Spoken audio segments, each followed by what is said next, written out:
Монгол улсын үндэсний номын сангаас халахын цогт хунтайжийн хадны бичээсийг ЮНЕСКОгийн дэлхийн дурсамж хөтөлбөрийн олон улсын баримтат өвийн жагсаалтад 2023 онд бүртгүүлсэн. Уг бичээсийн 400 жилийн ойд зориулан бүтээсэн цогт хунтайжийн санаашрал баримтат киног үндэсний номын сангийн мини кино театрын анхны үзүүрээр толилуулж нээлтийн ёслол хийлээ.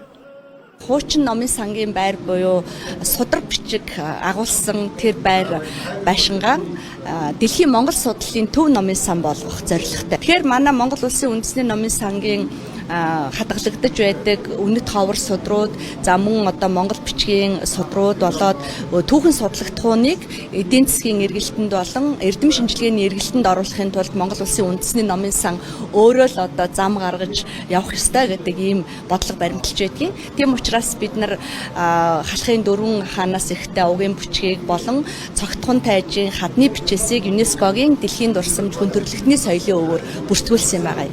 Яг энэ үндсэн дээр бид нар халахын цогт хунтайжийн хаднаас илсэн энэ яруу дуулыг хүн төрөлхтний соёлын өвөөр бүртгүүлэхтэйгээ холбогдуулаад судалгаа шинжилгээнийхээ ажлыг хийж байхдаа энэ гайхалтай баримтат киног бүтээн туйруулж үр хойч тийм ээ залуучуудад хүүхдүүдэд энэ бүтээлийн үн цэнийг ойлгуулъя гэсэн зорилго тавьсан. Тэгээд тэр зорилготой хүрээд өнөөдөр эрдэм шинжилгээний хялбаршуулсан баримтат уран сайхны энэ киногоо нээж байгаадаа баяртай байна. Энэ кино маань өөрөө за нэг талаар бол түүхийн, шашны, соёлын, бичиг үсгийн за бүр цаашраад бол энэ улс төрийн гэсэн ийм агуулгатай баримт кино болсон. 5 сарын 23-ныг хүртэл тодорхой хөтөлбөртөөгөр үндэсний номын сангийн салбар номын сан буюу 11-р хоролт байгаа шинэ байрны кино театрт үзүүрээр цагаан хуваарьтайгаар тавигдана.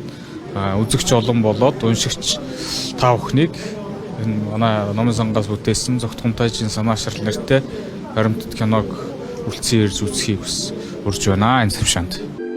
Цогт хунтайжийн санаашрал баримтат киног бүтээхдээ цогт хунтайжийн түүхэнд холбогдох газар нутагт зураг авалт хийж Монгол улсын үндэсний номын сангийн сан хөмрөгт хадгалагдаж буй түүхэн сурвалж бичгүүдэд тулгуурлан зохиолыг нь гаргажээ. Ингэснээр олон нийтэд зориулагдсан түүхэн сэдэвт утга уянгийн баримтат кино бүтсэн байна. Цогтайжийн төрж өссөн нутаг мөн одоо явж ан хийжсэн тэр одоо дугтай хадгаал те ер нь тэрнээс гадна бас яг цогтайжтай холбоотой одоо яг тэр судар бичгүүдийн бүгдийг нь олж одоо үзүүлсэн яг одоо ойрог байдлаар нэг гэдэг шиг тийм учраас энэ талаараа бол одоо манай кино бол бас арай онцлог юм болоо одоо ямар кино болсныг бол одоо үзэгч олон төмөн дүгнэх болно шийдэх болно тийм учраас одоо манай номын сан дээр жин кино үзэх хэрэгтэй та бүхнийг урьж байна. Цогт хунтайжийн санаашрал баримтат киног энэ сарын 23 хүртэл хуваарийн дагуу үзэгч олонд үн төлбөргүй үзүүлэх юм байна.